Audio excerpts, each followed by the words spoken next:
प्रभु यीशु मसीह के प्रिय और मधुर नाम में आप सबों को जय मसीह की। मैं परमेश्वर पिता का धन्यवाद देती हूँ कि इन दिनों में हम लोग प्रकाशित वाक्य की पुस्तक का अध्ययन कर रहे हैं और हमने 11वें अध्याय तक हमने अध्ययन कर चुका था। लेकिन इस 11वें अध्याय में हम लोग देखते हैं कि कुछ खास बातें हैं जो कि हम लोग इसको रुक गए हैं इस अध्याय में, और जिसमें हम लोग देख रहे हैं कि दो पुरुष का हम लोग वर्णन को पाते हैं यहाँ पर। जैसे कि हम लोग 11वां अध्याय का 3 से लेकर के 6 पद तक जब हम लोग पढ़ते हैं, यहाँ पर लिखा है, मैं अपने 2 गवाहों को यह अधिकार दूंगा कि टाट ओढ़े हुए 1260 दिन तक भविष्यवाणी करे। ये वे ही जैतून के 2 पेड़ और 2 दीवट हैं जो पृथ्वी के प्रभु के सामने खड़े रहते हैं। यानी कोई उनको हानि पहुंचाना चाहता है, यदि कोई उनको हानि पहुंचाना चाहता है तो उनके मुंह से आग निकलकर उनके बैरियों को भस्म करती है, और यदि कोई उनको हानि पहुंचाना चाहेगा तो अवश्य इसी रीति से मार डाला जाएगा। उन्हें अधिकार है कि आकाश को बंद करे, कि उनकी भविष्यवाणी के दिनों में मेघ न बरसे, और उन्हें सब पानी पर अधिकार है कि उसे लोहू बनाए, और जब जब चाहे तब तब पृथ्वी पर हर प्रकार की विपत्ति लाए। तो ये जो इतने अधिकार दिए गए हैं, इतने सारी जो बातें गई है कि वे ही जैतून के 2 पेड़ और वे 2 दीवट है, तो ये कौन है? हम लोग इसके बारे में चर्चा कर रहे थे पिछले हमने अध्याय में। जब हम लोग इसको सीख रहे थे तो हमने इस बात की चर्चा भी किया था कि कुछ जो कहते हैं कि ये एलिया और हनोक हो सकते हैं, और कुछ का विचार है कि ये एलिया और मूसा हो सकते हैं। तो मेरे प्रिय भाइयों और बहनों, आज हम लोग देखेंगे कि ये कौन है। ये 2 पुरुष जो है ये किसको इंडिकेट कर रहा है।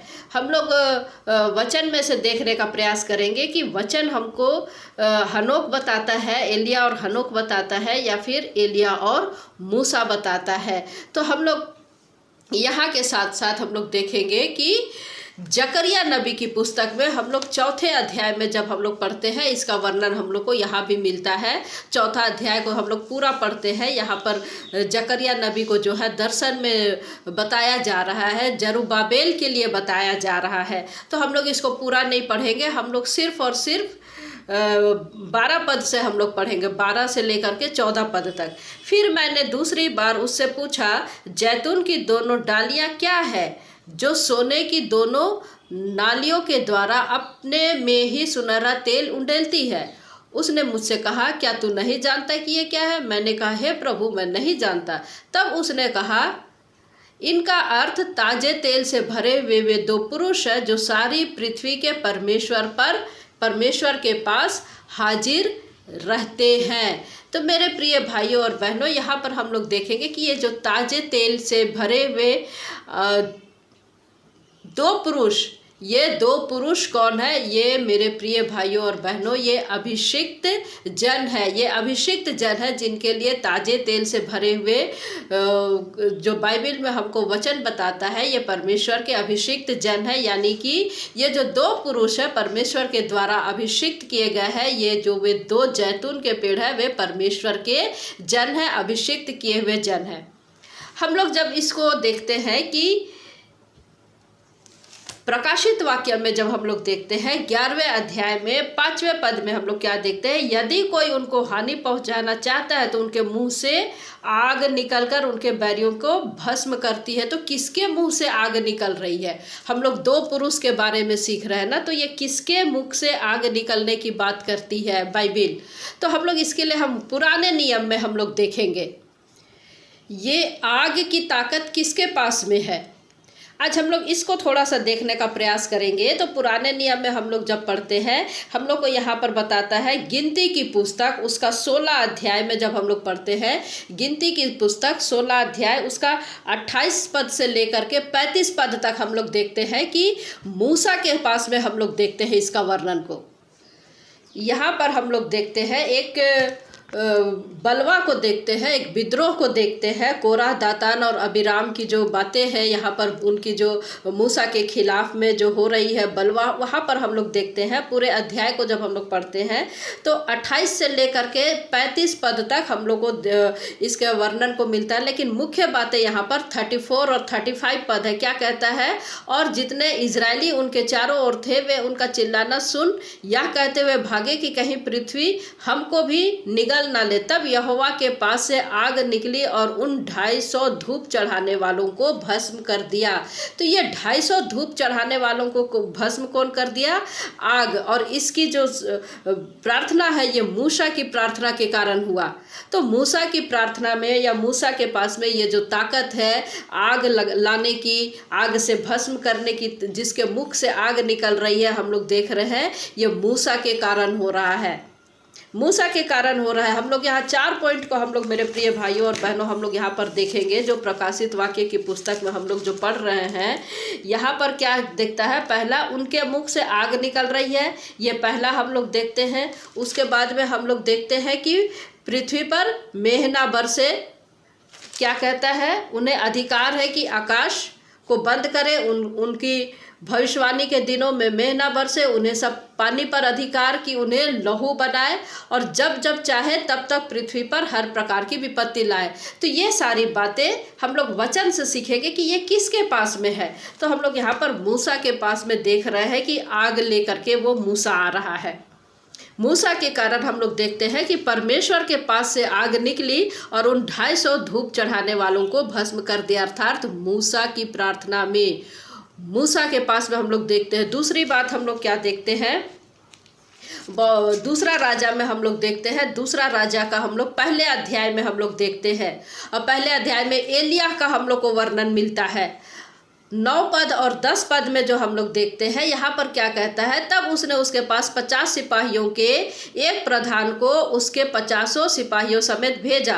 प्रधान ने एलिय्याह के पास जाकर क्या देखा कि वह पहाड़ की चोटी पर बैठा है। उसने उससे कहा, हे परमेश्वर के भक्त, राजा ने कहा है तू उतर आ। एलिय्याह ने उस 50 सिपाहियों के प्रधान से कहा, यदि मैं परमेश्वर का भक्त हूँ तो आकाश से आग गिरकर तुझे तेरे 50 समेत भस्म कर डाले। तो ये किसके पास अधिकार है? एलिय्याह के पास में अधिकार है। एलिय्याह के पास भी आग लाने का अधिकार है, पावर है। और मूसा के पास में भी हम लोग देख रहे हैं उसके पास भी अधिकार है। यहाँ आगे क्या वचन कहता है? तब आकाश से आग उतरी और उसे उसके 50 समेत भस्म कर दिया। तो देखिए मेरे प्रिय भाइयों और बहनों, ये एलीशा और मूसा के पास में ये अधिकार है जिसको हम लोग यहाँ पर देख रहे हैं। जो प्रकाशित वाक्य की पुस्तक में जो 2 पुरुष का वर्णन करता है, इसको हम लोग वचन के द्वारा साबित करने की, या जो बातें वचन से नज़दीकी है उसको हम लोग देखने का प्रयास कर रहे हैं। उसके बाद में हम लोग आगे जो देखते हैं 6वें पद में ही 11वें अध्याय का प्रकाशित वाक्य में वचन हमको बताता कि उनके दिनों में बारिश नहीं होगी। किनके दिनों में? यदि वे लोग चाहे, जब चाहेंगे बारिश होगी, नहीं चाहेंगे तो नहीं होगा। तो उनके दिनों में बारिश नहीं होगी जब तक वे लोग ना चाहे, मेघ ना बरसेगी। तो ये किसके पास में अधिकार है? ये पावर किसके पास में थी?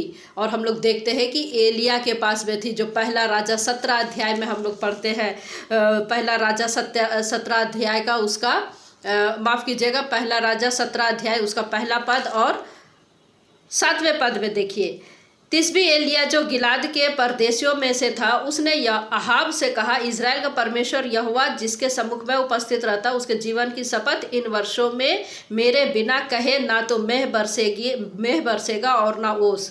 उसके बाद में हम लोग 7वें पद में देखते हैं कि कुछ दिनों के बाद उस देश में वर्षा ना होने के कारण नाला सूख गया। तो यहाँ पर हम लोग देखते हैं कि एलिय्याह के कहने पर मेघ नहीं बरसा, लेकिन यहाँ पर समय काल नहीं बताया गया है। लेकिन जब हम लोग याकूब की पुस्तक में पढ़ते हैं 5वां अध्याय का 17 पद में, तो हम लोग को यहाँ वचन बताता है कि एलिय्याह भी तो हमारे समान दुख सुख भोगी मनुष्य था और उसके गिड़गिड़ा कर प्रार्थना की कि मेघ ना बरसे, और 3.5 वर्ष तक भूमि पर मेघ नहीं बरसा। तो 3.5 वर्ष तक हम लोग देखते हैं कि एलिय्याह की प्रार्थना के द्वारा 3.5 वर्ष तक पानी जो है, मेघ जो है नहीं बरसा। तो ये पावर जो है एलिया के पास में थी।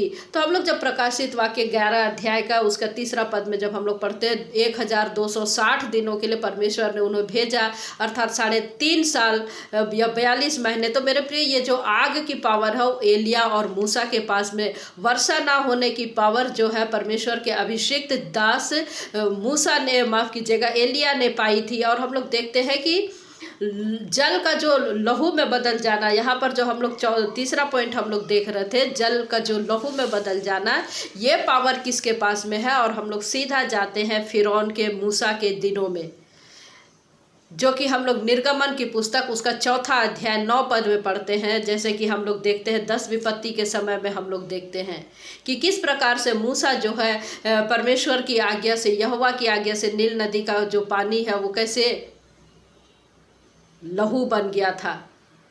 नील नदी का जल को लेता और छिड़क देता और वो लहू में बदल जाता है। तो यहाँ पर हम लोग देखते हैं प्रिय भाइयों और बहनों, एलिशा नबी के पास में वो पावर है और पानी को लहू में बदलने का अभिषेक मूसा के पास में है।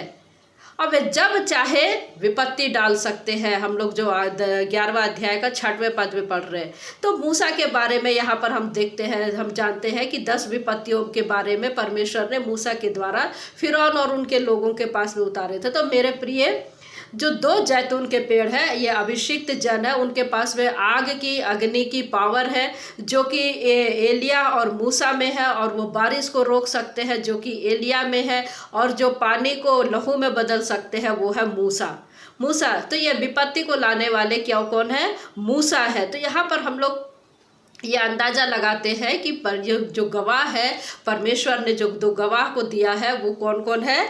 वो एलिया और मूसा है। और उसके बाद में जब हम लोग मलाकी में पढ़ते हैं, मलाकी 4 का उसके बाद में 5वां पद को जब हम लोग पढ़ते हैं, यहाँ पर हम लोग को वचन क्या बताता है? मलाकी 4 का 5 वचन हमको बताता है, देखो यहोवा के उस बड़े और भयानक दिन के आने से पहले मैं तुम्हारे पास एलिय्याह नबी को भेजूंगा। यह भविष्यवाणी हुई है कि जब वो भयानक दिन आएगा, एलिय्याह नबी को भेजूंगा। अब मूसा और एलिय्याह का जो संबंध है या कॉम्बिनेशन है, उसको हम हर जगह देखते हैं, लगभग जगह पर हम लोग देखते हैं। जैसे हम मत्ती रचित सुसमाचार 17 अध्याय में हम लोग देखते हैं कि प्रभु यीशु मसीह का जब रूपांतर हुआ, हम लोग देखते हैं कि पतरस, याकूब, यूहन्ना चेले जो देख रहे थे यीशु मसीह के अगल बगल में, एक तरफ मूसा, एक तरफ एलिय्याह, हम लोग इसको देखते हैं। चेलों ने भी देखा था। और हम लोग मलाकी में इसको पढ़ते हैं कि प्रभु का वचन हमको बताता है कि स्वयं वो भेजेगा। तो ये जो हम लोग देख रहे हैं, ये 2 जन जो है, ये 2 जैतून के वृक्ष है, जो ये 2 जैतून के वृक्ष होंगे, जिसको परमेश्वर जो है 1260 दिनों के लिए भेजेगा। जो कि ये सारी जो विपत्तियां हैं, जो हम लोग 6वें पद में पढ़ते हैं, वो सारी विपत्तियां इनके द्वारा आएगी। और हम लोग एलिया का हम लोग जानते हैं कि एलिया का जब स्वर्गरोहण हो गया और एलीशा नबी जो है, एलिया नबी का जब स्वर्गरोहण हुआ, एलीशा के आंखों के सामने स्वर्ग में उठा लिया गया। उसकी मृत्यु नहीं हुई थी, जबकि परमेश्वर ने उसे अपने स्वर्गदूतों के द्वारा स्वर्ग में उठा लिया। लेकिन जब हम लोग देखते हैं व्यवस्था विवरण की पुस्तक उसका 34 अध्याय 5 और 6 में पढ़ते हैं, तो मूसा के लिए लिखा गया है कि यानी कि कभी भी किसी मनुष्य ने मूसा को मरते हुए नहीं देखा। और फिर भी हम लोग देखते हैं कि यहोवा ने मिट्टी दी। लिखा है कि आज के दिन तक कोई नहीं जानता कि उसका कब्र कहाँ है। और हम लोग देखते हैं मेरे प्रिय कि यहूदा की पुस्तक में देखते हैं 9वें अध्याय में, 9वें पद में हम लोग देखते हैं कि प्रधान स्वर्गदूत मिकाएल, जो कि शैतान से वाद विवाद कर रहा मूसा के शव के विषय में। शैतान उसके शव को छुपाना चाहता था, परंतु मिकाएल स्वर्गदूत के द्वारा वो स्वर्ग में बुला लिया जाता है। क्यों ऐसा होता है मेरे प्रिय? तो ना तो किसी ने मूसा की मृत्यु को देखा, ना ही मूसा की कब्र को देखा, ना ही किसी ने मूसा के शव को देखा। यहाँ पर हम लोग देखते हैं वाद विवाद हो रहा है। इसलिए हम लोग को यहाँ पर साबित होता है प्रकाशित वाक्य की पुस्तक में कि ये जो 2 गवाह है, ये मूसा और एलिय्याह है। फिर भी मेरे प्रिय भाइयों और बहनों, यदि कोई दूसरे टीकाकार कहते हैं, यदि कोई दूसरे लोग कहते हैं, तो हमको उसको भी अपने जहन में रखना है। हम यहाँ पर अंदाज़ा लगा सकते हैं जो उनका कार्य है, जो उनका कार्य इस पृथ्वी पर पूरा हो जाता है, जब पृथ्वी के लोग उन्हें मार डालेंगे, अर्थात उनके शवों को 3.5 दिन तक पूरी दुनिया देखेगी। पूरी दुनिया देखेगी अर्थात कैसे देखेगी? मीडिया के द्वारा देखेगी, जिसको हमने 11वें अध्याय में स्टडी किया है।